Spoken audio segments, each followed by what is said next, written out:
I'm inviting you to join with me and to energize this time of year, which is the end of the year and the beginning of the new year.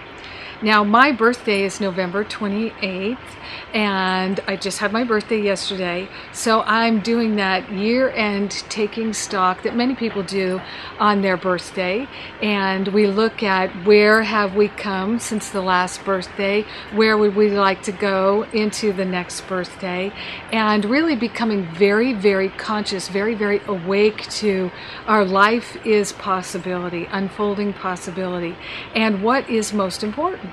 So for me, this year, 2011, my focus was on being of service, being of the highest service that I could possibly be.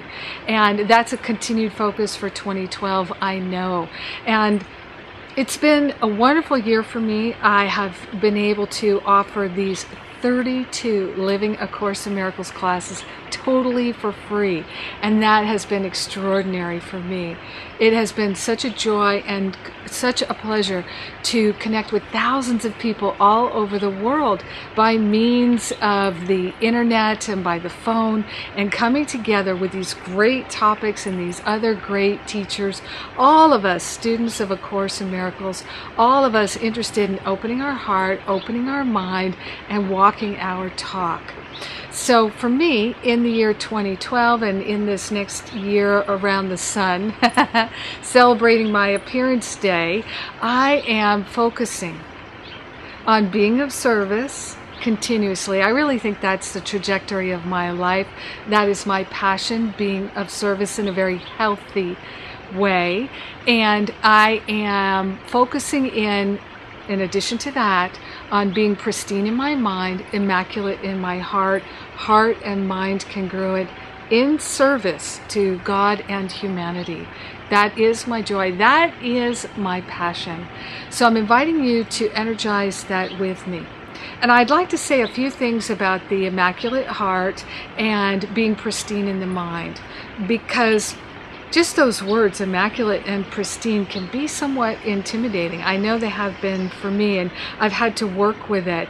And so let me just tell you what I've discovered for myself.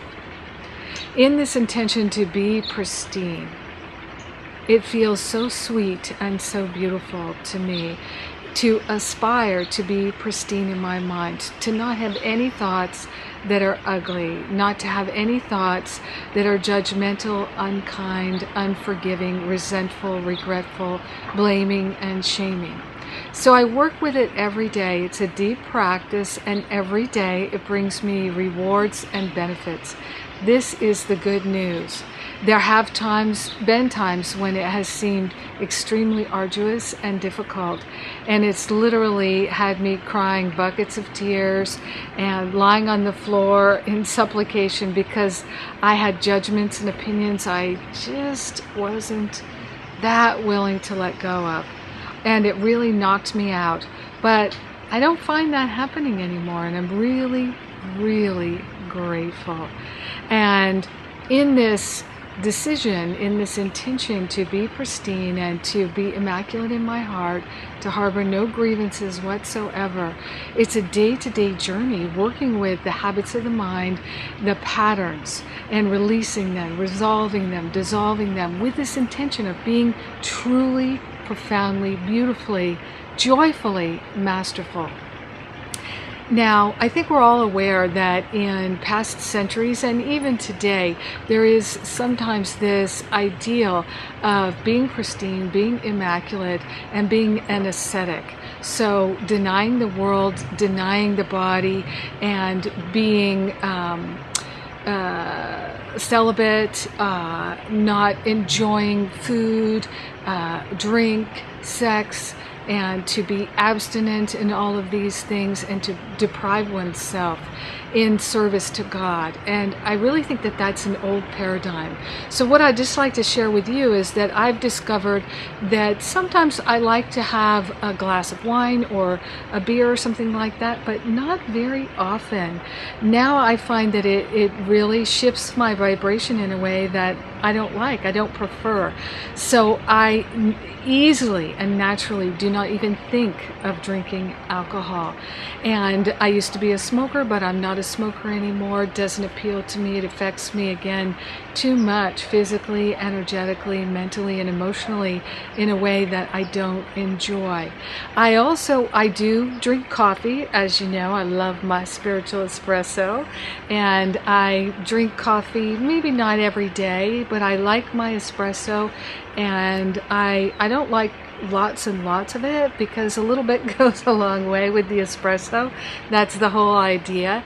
And I do eat cheese, though I don't eat tons and tons of it. I do eat some dairy. I prefer goat's milk yogurt to just about anything else. And what else? I'm not promiscuous. I'm not interested in being promiscuous. So I pay attention to what really makes me feel good, and I choose that. I find that I'm so much less interested in any forms of self-medication. I don't like overworking. I don't like overstimulation.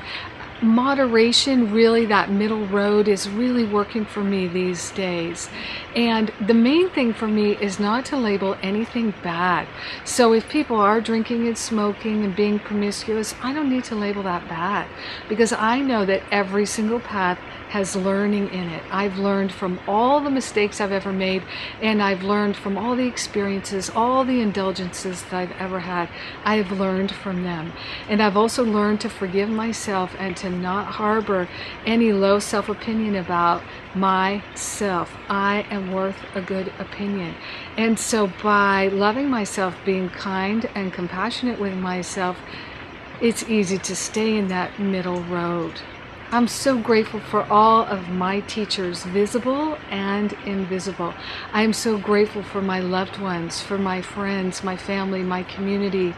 I feel so incredibly blessed to have you in my life, and I mean that very, very sincerely, because every single person that has participated in living A Course in Miracles, every single person that is part of my daily Spiritual Espresso blog, everyone who's a prayer partner of mine, I feel you. I really, truly do.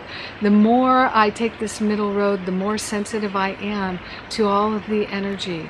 And I know that I can't please everyone, and I don't try, but I am interested in being that loving, compassionate presence in my own life and sharing the benefits with everyone.